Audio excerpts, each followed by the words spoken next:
Congressman Russ Fulcher. Representative, thank you for your time. Do you support the tariffs right now? Well, Marty, I think that the policy is good, but we have to keep in mind this is over the long game. The idea here is that you've got to have fair and balanced trade, and we haven't had that for a long time. And we're seeing, I think, some early results, even though this is a long game policy.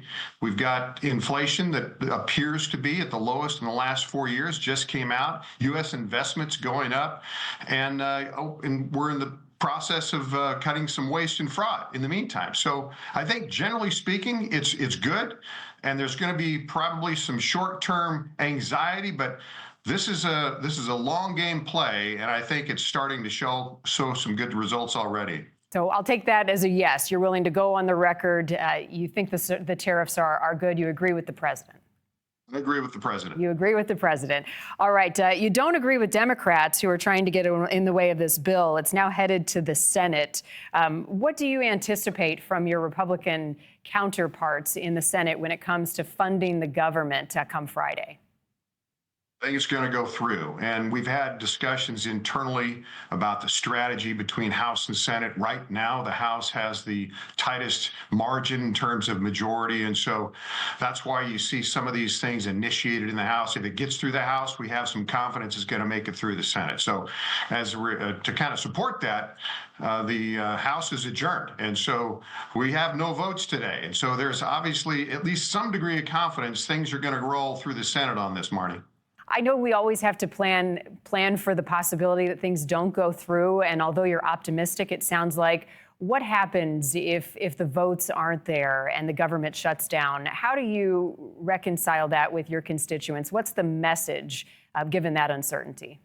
I think it's important to understand that continuing resolutions are never really optimal. This is not the way we want to govern over the course of time. We want to do our budgets, we want to do those appropriations, and we want those to pass both House and Senate and go to the president for signature. Unfortunately, for one reason or another, and in this case, I believe because of the tight margins and some of our friends on the other side of the aisle not agreeing to it, that's not the way it's being done right now. So this CR, I believe, is unique. It's certainly unique in my career, possibly my life, Marty, because it actually reduces discretionary spending year over year. That's never been done to my recollection. It also does some things that are part of the president's agenda. It protects the border, Social Security, Medicaid, buys us some time to get those appropriations, those budgets done. Not an optimal way to govern, but it's the best under the circumstances. We've got a lot of other things happening right now. Funding to Ukraine is on the table, the situation in the Middle East, what's happening at our borders right now. What are some of you and your colleagues' other priorities as we move through the next few weeks?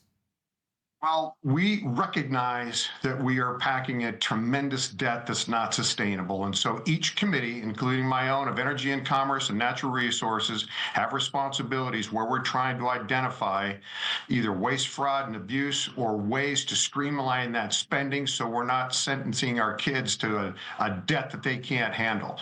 And so that's the priority for us. That's going to be front and center, I think, for all of the congressional efforts, both House and Senate, as we move forward, and frankly, it should be. We should not be carrying this debt. We have debt service that exceeds our military budget at this point. I mean, that's just not sustainable. That's where the focus is going to be, Marty. And frankly, sometimes it's discouraging, and you find some of this waste and abuse, and you think, oh my goodness, how embarrassing. But on the other hand, it's being looked at. I'm very thankful for that, and we've got to focus on making things better with the budget, lowering the spending, getting rid of the waste, fraud, and abuse. Since you bring up our kids, Congressman, the Department of Education has seen a number of changes in the last 24 hours. It sounds like half of the people in that building woke up this morning without a job. There's also a security issue today, so the office is closed. What more are you hearing, and what do you anticipate the future of our education system will be, specific to your state, which will then carry the responsibility more greatly if that department goes away?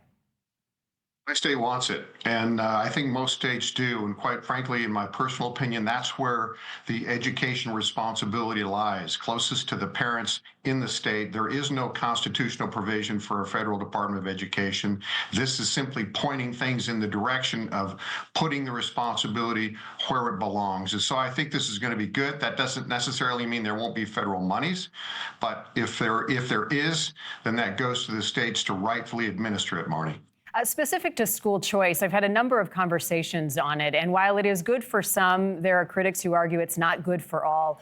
Who advocates for the kids who don't have a parent who's looking out for them and is in one of these schools that the Secretary of Education says is failing or is a trap? Well, that depends on the state, because that's where this control is going, and different states handle it in different ways.